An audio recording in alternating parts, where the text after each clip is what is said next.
Your favorite compas have another jam-packed episode of Lunes Live. Gilbert and I are both in different locations, not our usual setup, so bear with us. Gilbert's at an airport. I am in Long Beach, but we are here to bring you everything that we saw from Chargers and Rams joint practice on Sunday. We will also give you our takeaways from it. Plus, it was an exciting weekend for combat sports. WWE Summerslam, and Bud Crawford jumps back into the ring after a year off. We have that and everything.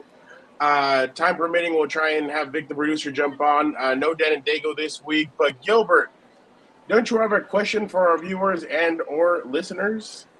I don't even know the question, but here it is, because I am traveling. So thank you. You guys got me for engagement question of the week. You might hear some background He's noise. looking around.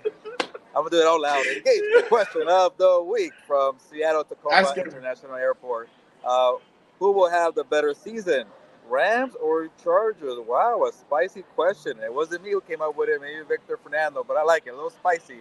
Rams or Chargers? Two teams dealing with injuries and a coach in trouble. I don't know. Is he in trouble, Jim Harbaugh? We'll find out. But let me know. Rams or Chargers in the comments. Who's gonna have the better season in 2024? Yeah, Gilbert's trying to get me in trouble. But all right, let's do the intro and we'll be back. Compas on the beat. Let's get it. Let's go. Yeah. So we're Compas. Yeah, we are. There you go. There you go. Okay, all right. We got proof right there. Some guy that seems like he's asleep. Need you to wake up, Gilbert. There's a lot of energy. Come on, Gilbert. Let's go. Come on. Dan and Dago is at Moe's. I'll show you. I got it right. Okay, that's it. You guys, I am done with mine, but that's couldn't get better than a 2026 6th-round pick swap for a 7th-rounder. So Freaking love you, Chad. Hey, dude. Cool, man. Compas on the beat, man. Derwin James signing off, man. Watch Compas on the beat, man. Welcome to Compas on the Beat. I'm Fernando Ramirez. I cover the Chargers for the Sporting Tribune. With me, as always, my co-host, my tag team partner, Gilbert Manzano, covers the NFL for Sports Illustrated. What's up, bro? What's up, Fernando? A whole lot going on. As you guys know, I'm at the airport right now, Seattle Tacoma International Airport. You want to come look for me. Actually, shout out to Dan and Dago. I'm excited because I'm taking Alaska Airlines today. So that is Dan and Dago's airline of choice. I have not been on Alaska Airlines in a minute. And also shout out to the Seahawks. They took care of me today during my training camp tour. Who'd you talk to?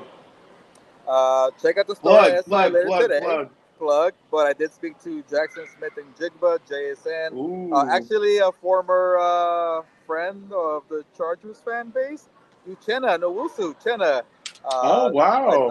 I talked to him, and I put him on the spot. I said, do you remember me? It's okay if you say no. The mustache. He kind of thought about it, and then he said yes. I don't know if I believe him, but he said he remembers me. So I'm going to say he does. That's cool.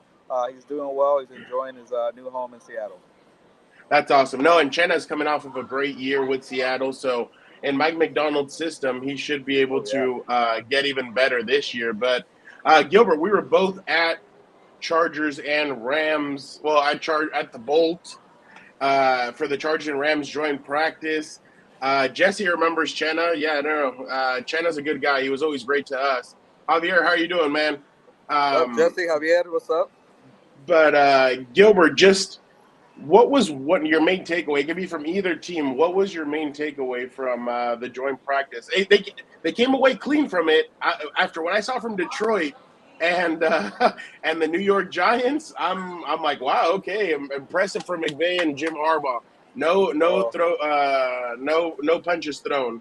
Yeah, no fights, but unfortunately, Puka Nacua got hurt. I did see the play. He kind of messed up his knee. It didn't look like anything that was too severe, so I was surprised about that. But putting injuries aside, hopefully Puka's okay. Obviously, it was a big day for the defenses, both sides.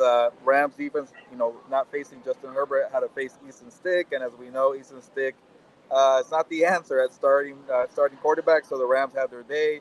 And then, surprise, surprise, Jesse Minter's defense with the Chargers, they were flying. They were frustrating the heck out of Matthew Stafford. Yeah, Stafford did not have his offensive line intact because 3 offensive linemen starters are hurt.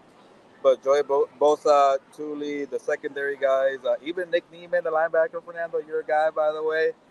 He had another interception today. Another interception, Alohi Gilman. But that defense with Jesse Minter was very cool to see that come together. Is what I'm trying to say. Yeah, put it all together because we had question marks. I had a lot of question marks about the defense, and to see the secondary have a nose for the ball, be feisty, be competitive. And by the way, that Baltimore scheme, I saw Mike McDonald's defense today. They're very good. I think they're going to be very improved, like the Chargers defense with Minter. Well, and if you remember, that failed Russell Wilson trade basically gifted a lot of draft picks for Seattle to be able to go up and get those players. So, yeah, no, Mike McDonald's going to have a good system down there. You know, Gilbert, I was very skeptical about the defense as well, just because we hadn't seen what it was going to be. You had heard Angel. What's up, Angel? Hey, I met Angel today at Chargers. He was excited about jumping on. He's like, "Where's Gilbert?" I'm like, "In Seattle." He's like, "What's he doing up there?" I'm like, "He's all over the place." Elizabeth, how are you doing? Angel. Elizabeth, hello. Senor Mouvement. Hey, Javier. boy. He did not practice today, but Jim Harbaugh said he's going through something. So yeah, that means that we're not going to know. I saw that too.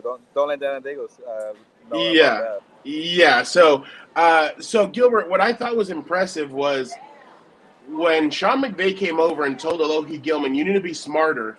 That told me, hey, you guys are flying around way too much for my offense. You guys need to kind of slow it down a little bit. And the thing is that those guys aren't slowing down. They seem really excited about this. And you have to remember, I mean, for the Chargers, especially a guy like Derwin James, Joey Bosa, Khalil Mack, they haven't had the best opportunities to win. And now it's like, okay, you're kind of there. Boom, like it's time to kind of get it going. So I definitely think that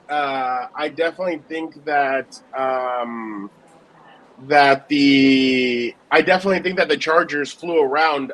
Now, real quick, Gilbert, on my side, today they worked out, according to Aaron Wilson, they worked out Compas, friend of the show, Luis Perez, quarterback. But man, you have to be worried if you're a Chargers fan about, hey, what if Justin? I think he's going to be there week 1. I think he's too much of a tough SOB to not be out there. But if he's not, like, you have to have a backup quarterback. And I get it. The quarterback and the backup quarterback are friends. And for the last few years, it seems like as long as the quarterback is comfortable with the backup quarterback, everything's good. If I'm the Chargers, I would bring in somebody, man. And it's no knock on Easton. Easton's a great guy. He's good at what he does, but you need somebody as a backup quarterback that just in case he's not there, you can try and win games. Gilbert, you saw they couldn't move the football yesterday at all. They could not move the football. So, in my opinion, I think they need to start thinking about something like that. But, oh, my God, Jorge, Jesus Christ. He wants to get tatted Compas for life. My God. But Gilbert, just either your thoughts on that or something else that you saw at the joint practice. But I just they have to start looking around. Yeah, hopefully Justin Herbert is going to be ready to go week 1. And you're right, Brown. He's a tough SOB, and even a 60% Justin Herbert is better than whatever option they have right now. And again, we're not trying to be mean to Easton Stick, but we've seen enough of tape out there. He went 0-4 last year. They got beat down 63-21 against the Raiders. I was surprised Easton Stick came back to be the number 2 for Justin Herbert. But at this point, it's a little bit of slim pickings. But Ryan Tannehill's out there. Maybe you kind of check the other cap battles for like a number 3 guy who could potentially be a number 2. I think don't the Saints have like 4 quarterbacks? I think the Cardinals have maybe quarterbacks available. The Browns have a couple of quarterbacks. Browns, Steelers might have a couple too. Yeah. So just to be better prepared. I don't get why teams don't put more focus on the backup role because you're one injury away from relying on the backup. They made a whole show about it. Blue Mountain State. How important isn't the backup quarterback? Well, that's the good life. That's when you're not supposed to play for the backup. Exactly. In case they play, so again, I think Herbert's going to be ready to go. On the Herbert front, it's a little disappointing because if you wanted to see him fully healthy and the new scheme with Greg Roman. Obviously, he wasn't going to run be the option play, run pass kind of guy like Lamar Jackson, but just to have a little mobility out there, maybe that'll be a little limited for him. And just also even in the pocket, even a drop step back, like all that kind of matters for the movement of Justin Herbert. He'll be fine, but hopefully it doesn't limit him too much where he's not able to be at an elite level. But going back to the original conversation, yes, you got to do something to improve that quarterback room. Maybe that tall guy, number 16, the lookalike of Justin Herbert, the doppelganger, the stunt double. Bowman. No, I don't Maybe know he about does all something. Okay, but I just wanted.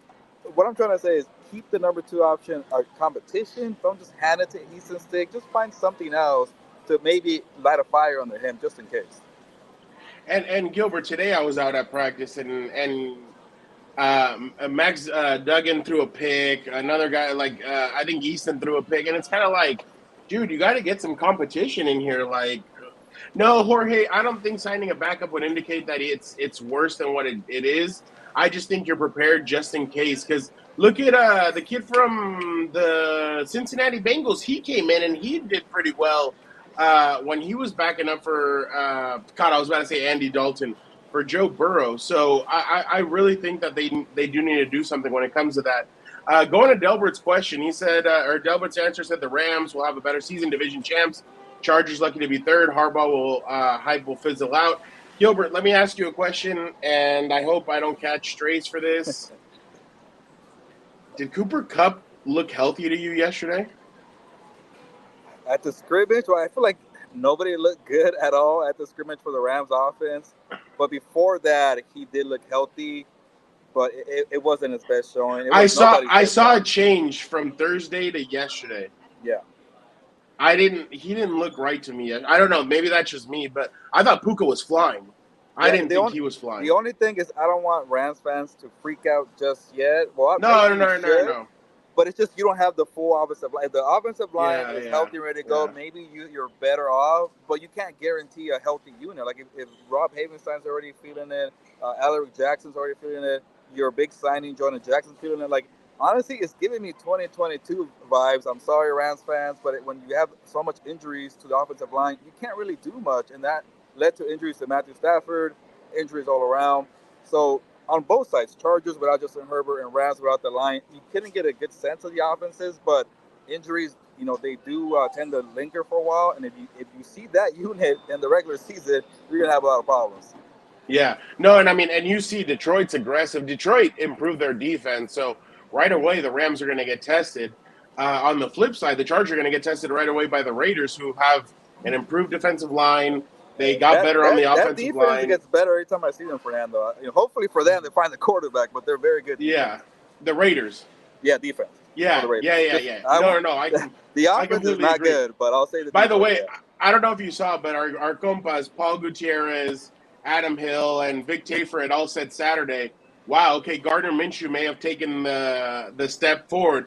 Today, everybody's like, I think Minshew too. So we're playing this game where it's like a couple steps forward, a couple steps back, a couple steps forward, a couple steps back. Did I take my victory lap already? I'm not surprised. I mean, he was my number one guy.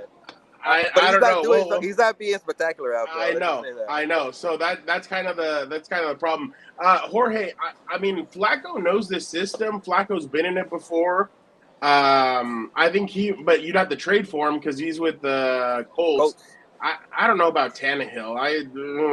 I mean, we said that about Joe Flacco last year, Fernando. We said that about Flacco. That's true. Yeah, I mean, why you might as well. I mean, I don't know. I don't think it's a positive note what we saw the last few weeks, but I mean, I'll digress. But all right, Gilbert, are you done with this Rams Chargers talk? It was fun to see both coaches out there. I mean, you have a lot of greatness between both guys, so definitely interesting to see both coaches out there. But all right, Gilbert, your boy Terrence Crawford got back into the ring after about a year off? 13 months, actually. 13 months. Okay, 13 months off. We saw him 2-3 weeks ago. He was in WWE punching guys and doing some stuff with them. He got back in the ring. He ended up winning his fight against Israel Madrimov. Yeah. Madrimov presented some complications for him. He was on him almost the whole fight, but Terrence ended up pulling that out. What did you think of the fight, and how did Terrence look to you coming back? Hey, if you're a casual boxing fan, maybe that fight wasn't fun for you, but that was a damn good high-level boxing test match. I thought so. I really enjoyed it. Yeah, they weren't like big, power punches where a guy got rocked or got knocked down, but it was just fun to see Israel make it awkward for Terrence Crawford, who's known for making life difficult for other opponents. And yeah, a lot of feints, a lot of head action. And the one thing that really impressed me about Israel, whenever Crawford got like a combination going, maybe a 1-punch here or 2-punch combination, Israel always made sure to hit him back to make him, okay, back up, bro. You're not going to get a 4 or 5-punch combination on me. You're not going to get in a rhythm. So he was very shifty, very crafty, and he had enough pop to just make him kind of go back a little bit. It wasn't a lot of power from Israel. And I'll say this, whoever's screaming robbery, Eddie Hearn, by the way, Oh my God. yeah, he went on a rant. Israel just didn't do enough for me. Crawford was at least a little more active. He was the one of being aggressive, moving forward, but it's difficult for both guys because Crawford tends to be the counter puncher. He's the one that's being patient and thinking about how to break you down. So they're kind of both doing the same thing. But Crawford was more of an aggressive fighter. He has a little more power, and his power didn't really carry in the new weight class. That was one of my concerns because he was a smaller welterweight, but the skill is still there. Being a ring general is still there. He still has good footwork. Hey, but shout out to Israel, man. I thought it was 115, 113. Very difficult for Terrence Crawford. And that's also kind of expected after you've been away from the ring for a year. You're not 35 years old. You're not in the middle of your prime anymore. Hey, but nothing but respect for Israel. And you're the one that's been telling me, Fernando, hey, people are saying don't sleep on him. I kind of slept on the guy, so he has my respect now. Yeah, no, when certain boxing people speak, I'm like, oh, okay, I'll listen. And they said, don't sleep on this guy. This guy's a problem. So I was definitely impressed with him. Like you said, the head movement, the way he kind of moved, and he picked his spots, and I thought he did a good job against Crawford.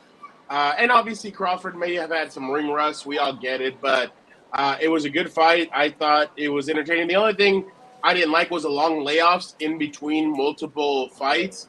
What did you think about the Pitbull Cruz fight? Yeah, Pitbull was a little sluggish. And I know some people were like, hey, maybe Pitbull did enough. I didn't think so. I wasn't fully scoring the fight, so I won't say too much. But the other guy, he brought it. And, he had a big upset. And it kind of sucks because I wanted Pitbull to get another crack at Gervonta Davis. That might not happen anymore. Pitbull also, he wasn't as aggressive. He wasn't like the last 3 or 4 fights after Gervonta, he was just dominant. He looked fresh out there. Maybe he didn't have the same training camp, the same work ethic for this one in LA. It was pretty hot out there too, so maybe he was a little sluggish because of that. But answering your first part of the question, that layoff after the coming event with Pitbull, to the stalling of whatever conversations Eddie Hearn wanted to have, to the Eminem show, to the triple anthem, it took them 90 minutes after the Pitbull that was fight wild to get the main event. It was almost 10 p.m. West Coast time. Imagine you're on the East Coast trying to watch Terrence Crawford and it's 1 a.m. Obviously, doesn't compare to Ryan Garcia, Devin Haney at midnight East Coast time. We were there before that. But shout out to Riyadh season. The Saudis are bringing us a good card with entertainment. But if you kind of minimize some of the side shows, they should be okay. Jorge's going to get on me for this one. He'll laugh at this one. You know what the best part about the whole fight card was? The cameraman deserves everything. Kate Beckinsale looks beautiful. Holy I had no idea it was her until somebody mentioned it on the broadcast. I kept I was like, is that Kate Beck? And then I saw her and I'm like, oh, and then I remembered she liked young guys. I'm like, dang. I'm like, now I know why the Saudis wanted to keep me out of there. That's one of my, I'll shoot my shot no matter where I'm at. No, I'm just kidding about all that. But Gilbert, just what do you think is next for Terrence Crawford? Do you think that a fight against Canelo, because his manager said, or his trainer said after that, what did he say? I had it right here. Bomac says Canelo is too strong and too big. So do you think – I have an audio, but, I mean, you're at the airport, so I didn't want to play it because I don't know if you could if you want to hear it. But let me play it real quick then. Here is what his trainer had to say about fighting Canelo. Here we go. Probably box a little bit more. But towards the end, I told Bud, I said, hey, man, step to this motherfucker. Step to him and push him. Shit. Well, I don't know if you can do that to Canelo or not because he's big, strong, so we'll see. Basically, he said Canelo's too big and too strong. So I mean, I yeah. like it. So It's good honesty from Bomac, and I think that fight really showed us that this is why weight classes matter. This is why I almost like lose it when casuals talk about, hey, this guy should fight that guy without knowing the weight class. And Terrence Crawford was more of a 147 guy, moved up to 154, and now you're asking him to go up to 168. Like, forget about Canelo Alvarez coming down. Those days are over. He's not this young kid who wants a mega fight. No, no. he's the one that says it on my terms. You come up to my weight class. He's undisputed at 168. He has all the belts. So imagine going up 14 pounds when you're already small. Your power couldn't really do much against Israel. He's gonna knock you out. Yes, and Canelo is maybe not as shifty or doesn't have as good as feints as Israel, but he has better counter game, more punching power, and he's bigger. He can smother you. So that could definitely tire you out for 12 rounds right there. So I think the dream fight is over.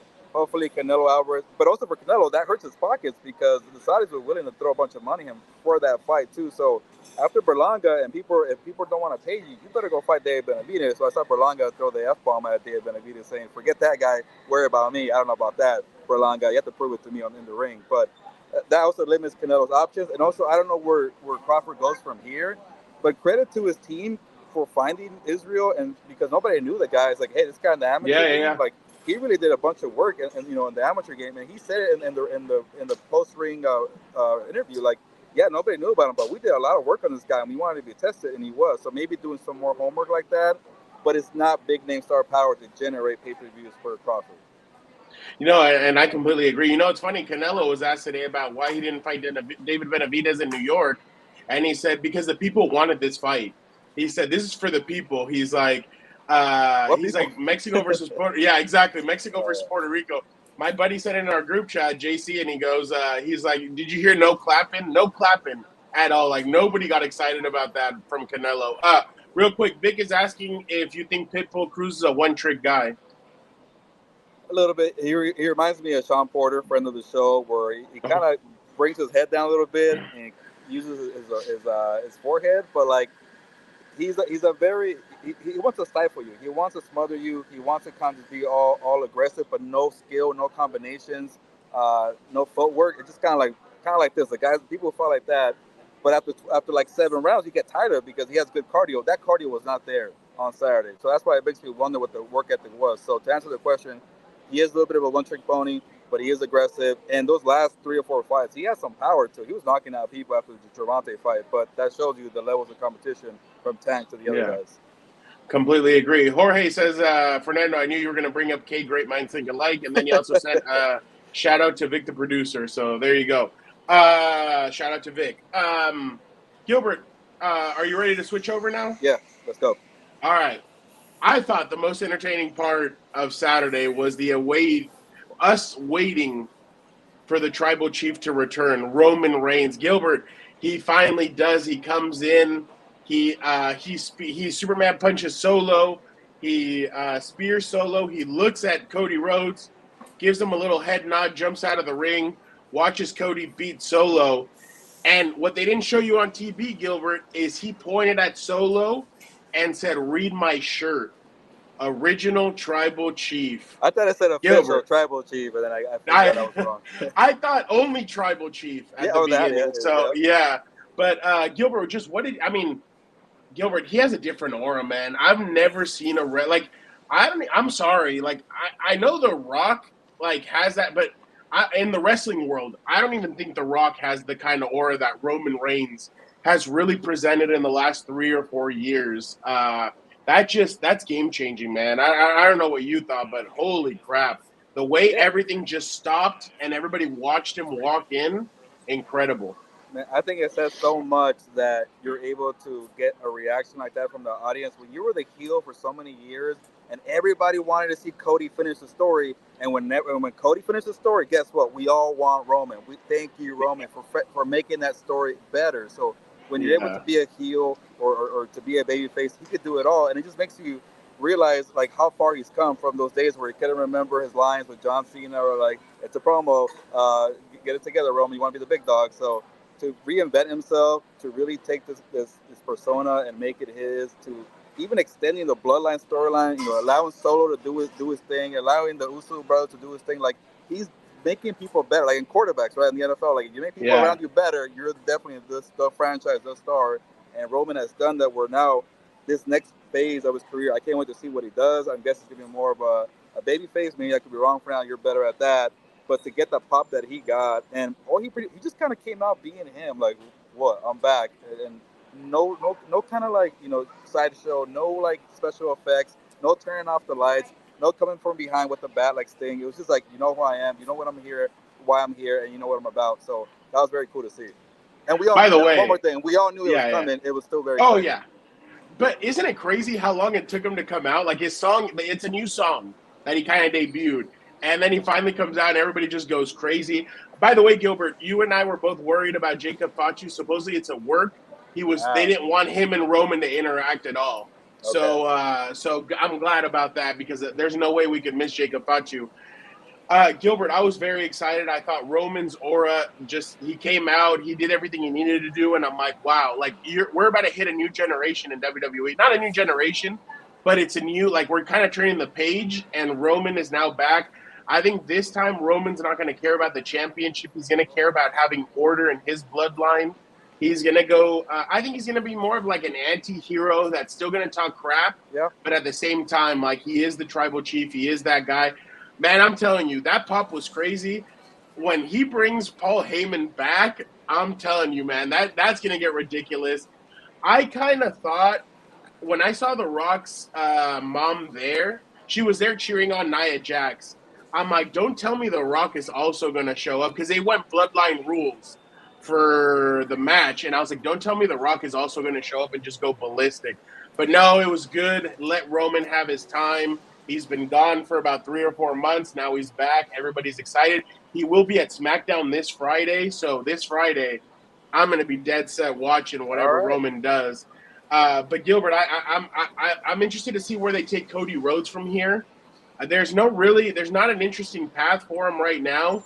I think Roman's going to stay away from him. I think Solo's going to stay away from him. So I'm interested to see where Cody goes from here.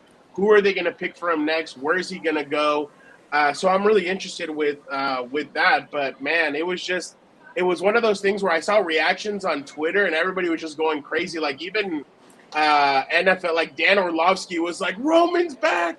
The tribal chief is back. And I'm like, yeah, like, everybody's hyped about him. And then, but yeah, Pat McAfee and Michael Cole going crazy. Like, man, it was a different feel to this. I think everybody came away from SummerSlam and they thought, holy crap, this was a great card. I wonder if this is where that storyline, when The Rock came back the day after Mania and handed Cody Rhodes something, like maybe the watch or whatever. Maybe they picked that up with Cody Rhodes, but maybe it's a little too soon. Maybe you prefer to have that during WrestleMania season. We'll see what they do with that. But you're right. I really have no idea what's going to happen to Cody Rhodes. But, hey, well set up for Roman Reigns and Solo. I can't wait to see what happens with that. And then also, when Paul Heyman comes out for the Tribal Chief, the original. I can't wait for that. But overall, I thought it was a great event. Fernando, I even enjoyed the Damian Priest fight against. That was a great match. Yeah, two giants is going at it, and obviously you'll get into it right now. But obviously the kiss that heard around the world. So I was expecting it. I had told you before that he's gonna turn heel, like he's gonna turn on Mommy and Rhea Ripley, and he's gonna end up going with Liv. But what a great sequence! I mean, he stops Rhea from losing the championship, and he's like, "No, you can't win that way." He grabs the chair, goes around, gives her a hug, throws a chair on there, and tells Liv, "Here you go." Distracts the referee, and then he comes up and gives her a kiss. Again, you have to remember, he's kissed Liv twice in the last 3 months, and he just got married a couple months ago. But man, Gilbert, I'm telling you this right now. I wrote about it last January. You remember, I wrote, Dominic Mysterio is the biggest heel in WWE. He is. I'm sorry, Gilbert. People will cheer Seth Rollins. People will cheer Drew McIntyre. People will cheer CM Punk. People will cheer. I'm still on here, right, Vic? Just heading on. Okay. People will cheer all these guys. We'll try and get Gilbert back. People will cheer all these guys, and they will cheer all these guys and everything, and Dominic Mysterio never gets cheered. When do you ever hear Dominic Mysterio get cheered? He never does. So I'm telling you, the level of hate that Dominic has on him, the level of heat is something unique. Nobody ever cheers for Dominic. It's always boos. It's always hate. To me, Dominic Mysterio is the biggest heel. Nobody ever celebrates him. Nobody loves him. Nobody nothing.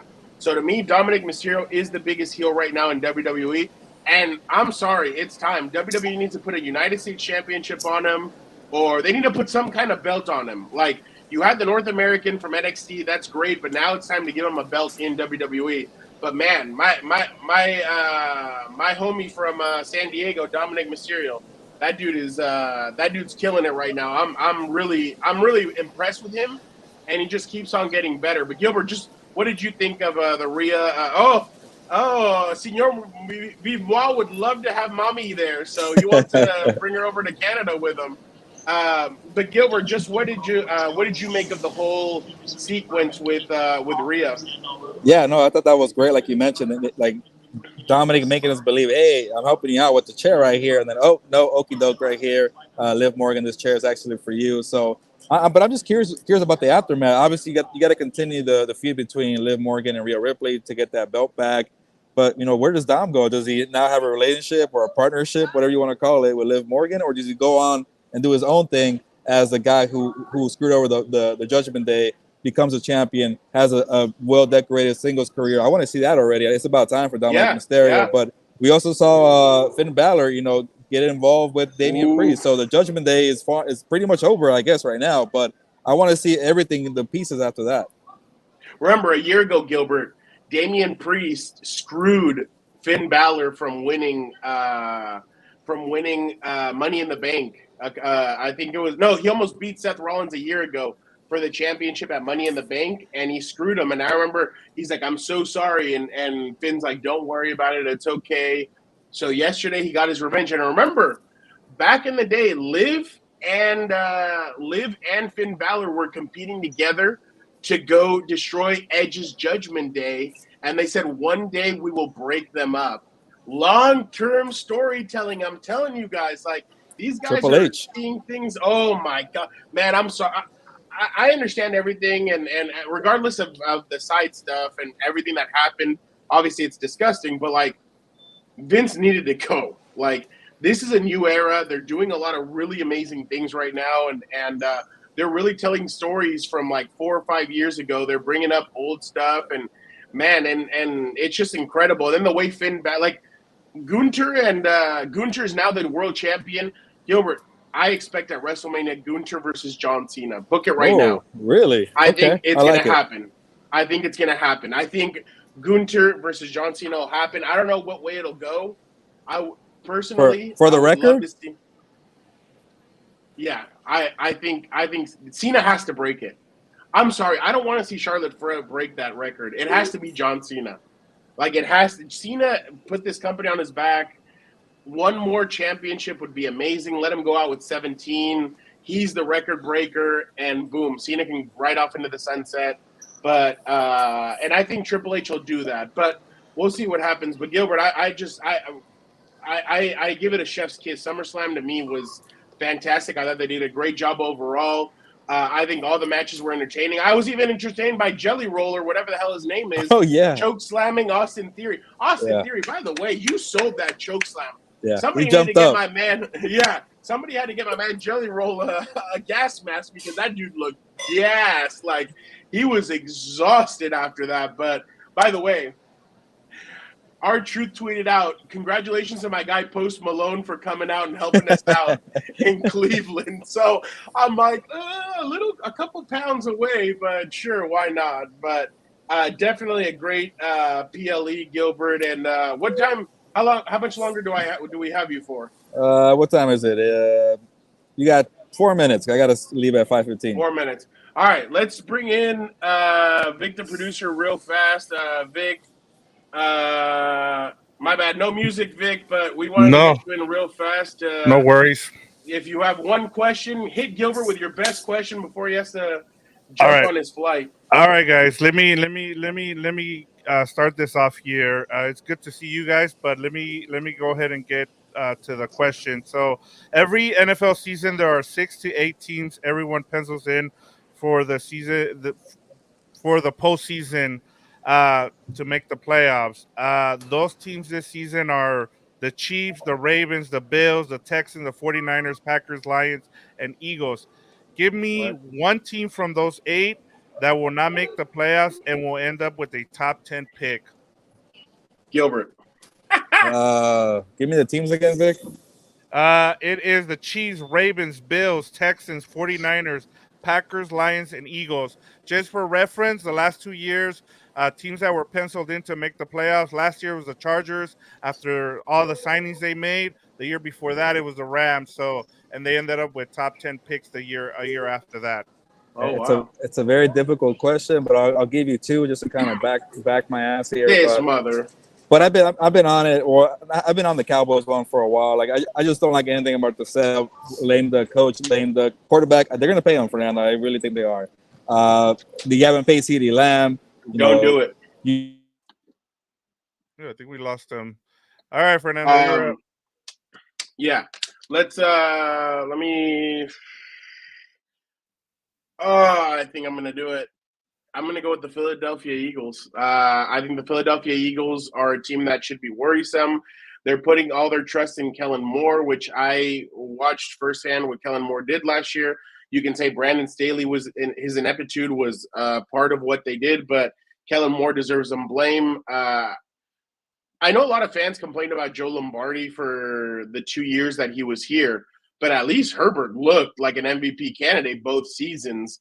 This last year with Kellen Moore, it just looked like a mess. I don't like Kellen Moore with Jalen Hurts. I don't think their styles fit, even though I think the Eagles have a lot of good players on their offense. And then Jason Kelsey's not going to be there, so what's that going to look like? You look over at the defense. Darius Slay kind of took a step back. I'm just being honest. Last year, I didn't like that all that much. Fletcher Cox is no longer there. What's their front 7 going to look like? Jordan Davis.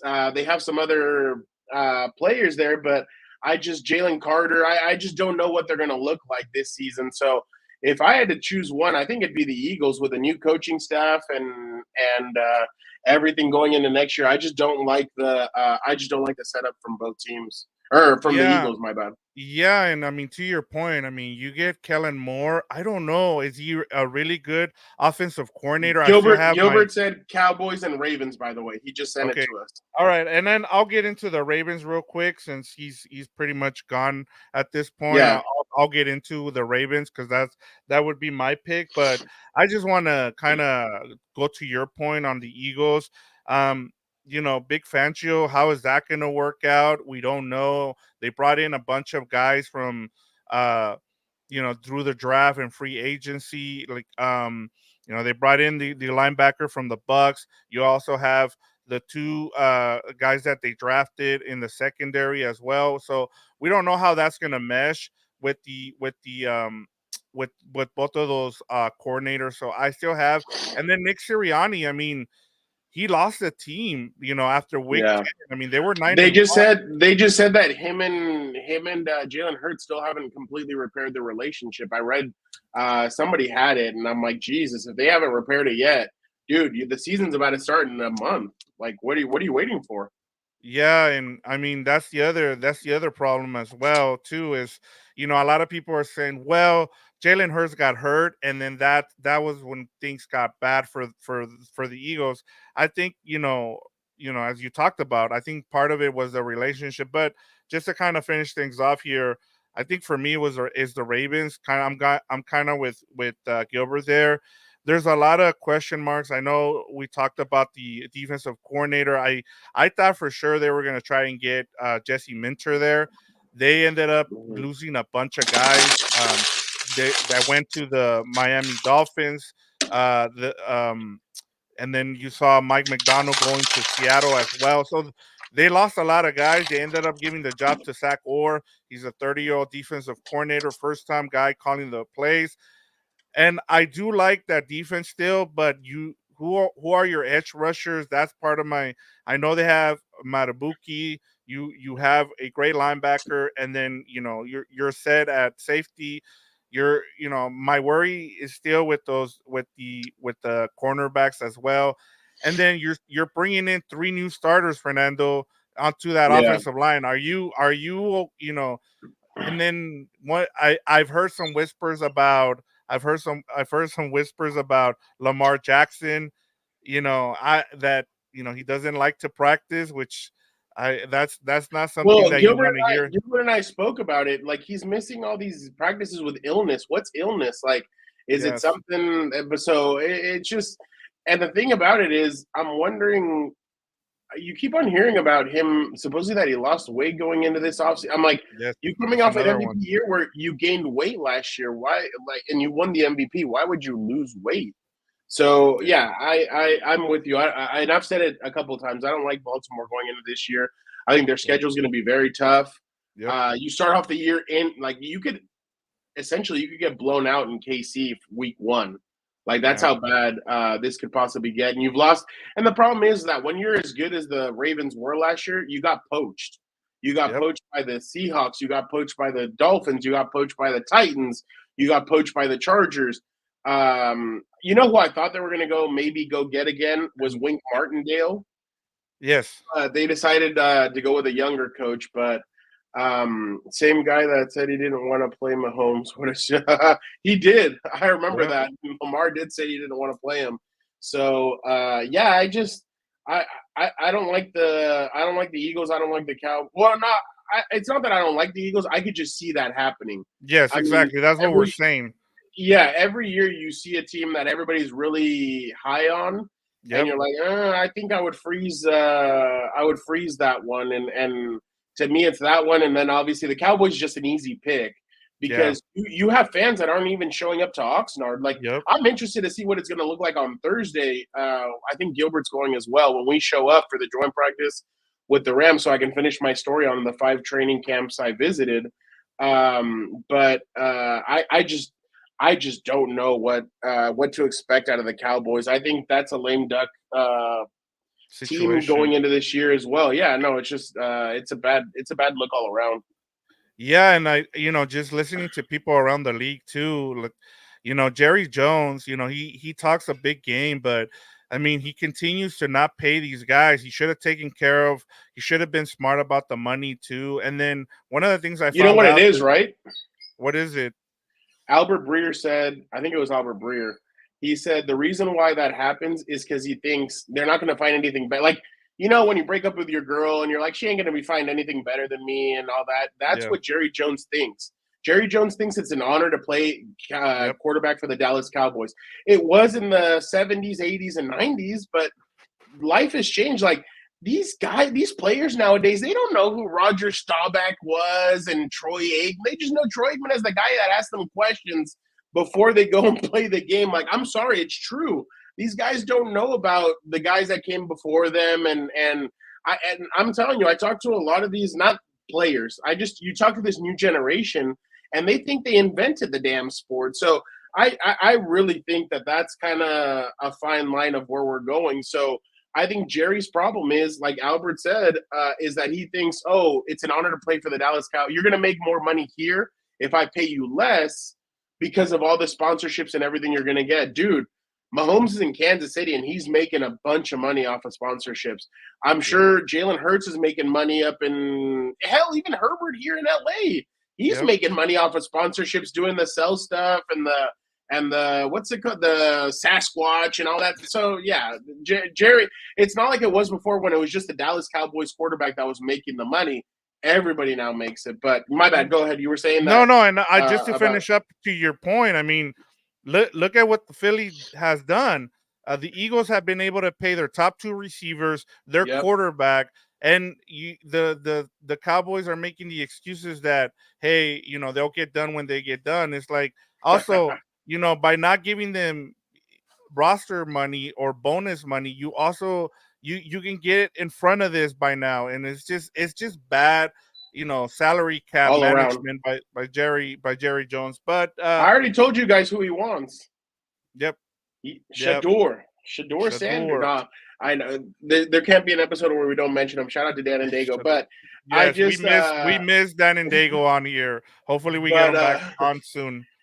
But yeah, no, I just think Jerry. I think it's. I'm sorry to say this. I think it's Vince McMahon time for Stephen Jones and those guys to kind of take the reins from their dad and be like, hey, we're going to take this over a little bit and start doing our thing, because not having a general manager has hurt them for years. And I think it's really starting to creep its ugly head. And I think they need to go with a general manager that at least can bring in some talent. I know they have some talent, but they're just top not heavy, Fernando. Yeah, but they haven't been able to. Depth. Yeah, exactly. Yeah. Well, how many guys weren't injured for that game against the who did they play? The Packers. They had injuries. They had, so I mean, it just creeps in. So I completely understand. I think Jerry needs to start stepping down and giving let him run the Cowboys time so we see annoying fans. Angel's not a fan of, no, you're good. Let him run the Cowboys. We need to see these annoying fans suffer. Yeah, they're a little bit wild. 85 years. It's kind of like that meme from the Titanic. It's been 84 years. It's been over 25 years now. Exactly. But he keeps on promising, and he keeps on saying we're going all in. Hell, every team's going in all in every single year. Like, what are you talking? It's like right around week 8. I think right around each team's bye week, they get, okay, you know what, we suck. Let's just try and get a high draft pick. But yeah, go ahead, Vic. My bad. No, I was gonna say that's all I have for you today, Fernando. Awesome. So if you want to close us out, I mean, like I said, shout out to Dan and Dago. We miss him on here, and then Gilbert's traveling, so we had to have a quick show, but we got all the stuff in that we needed to get in, Fernando. Yeah, no, you know what the funniest part is that Dan's like, last week he's like, you guys only did an hour 30? Yeah, must mean I didn't show up, and I just started laughing. I'm like, yeah, now he's gonna see 47 and he's gonna be like, what the hell? What's wrong with you guys? But yeah, shout out to Gilbert. I got to see him yesterday at the Chargers Rams joint practice. First thing he tells me is, I was so excited when Roman Reigns came in, and I was like, dude, I was so hyped also. So good to see him. It was good to see you last week at Rams. Definitely an interesting feeling to see just one field being put to use. But I do like the setup, though. Yeah, no, it was a good setup. Yeah, and I love the extracurriculars by Jimmy G. Shout out to him. Great. We won't get into that, but it was just funny to see what he did. But no, I like what the Rams did. I think it gave the fans, I think the fans were excited to see something like that where they could be up close and personal. They could see and everything. So shout out to the Rams for doing that. Recapping training camp today.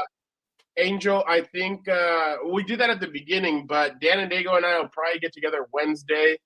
I think we like the schedule right before these guys jump on and do House of Horror. So I think that's what we're going to do. Wednesday, we're going to do something. Dan and Dago and I will just go through some stuff that we've seen and talk a little bit more about what the team's looking like. Last week, Dan and Dago was all excited, and then the next day Herbert is hurt. So we'll see how that goes. But, yeah, no, definitely a lot of good stuff. Make sure you guys check out. Gilbert's doing some really good stuff for SI guys. So make sure you guys check all that out. I had a story from last week on Tony Jefferson. So make sure you guys check that out. This week I will be getting a story out Friday about all 5 training camps. I made a stop at each of them. So I'm going to be writing something. I'm working on something. So make sure you guys check that out. And again, Gilbert's giving you guys some great stuff. I mean, he's going to all these different training camps. It's going to be great. And then as well, we will come back next Monday. We'll get together and we'll do it all again. Again, thank you guys so much for jumping on. Don't forget to like, comment, subscribe. Don't forget to be a compa, tell a compa. Again, we appreciate all the love. We've really grown since the Super Bowl up until now. It's been a lot of fun. We got a lot of stuff coming up, so make sure you guys tune in. The football season is 1 month away from starting, and a lot of excitement coming up for this NFL season. So make sure you guys tune in. Thank you, guys. Thank you to Angel. Thank you to Senor Vive Moi. Shout out to Jorge. Shout out to Delbert. Delbert's always funny. Delbert, you make me laugh, man. I hope you're still in here. But I know you and I don't interact as much because you're on the Ram side of it. But You are a funny individual, and you are pretty. I enjoy it. Javier Flores, thank you. Elizabeth, as well. Jesse, to everybody, thank you guys so much. Angel, it was great meeting you today as well. We appreciate the love. Like I told you there, we appreciate the love. We appreciate the support from everybody. We do it all for you guys. So make sure you guys stay tuned in. Make sure you guys hit the notification button.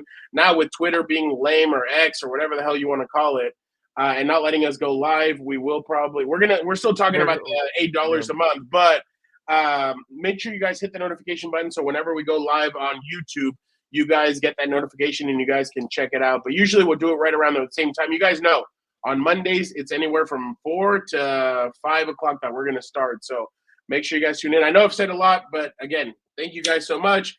Victor Producer, Gilbert Manzano, Fernando Ramirez, thank you guys so much. Have a great rest of your guys' day and have an even better week.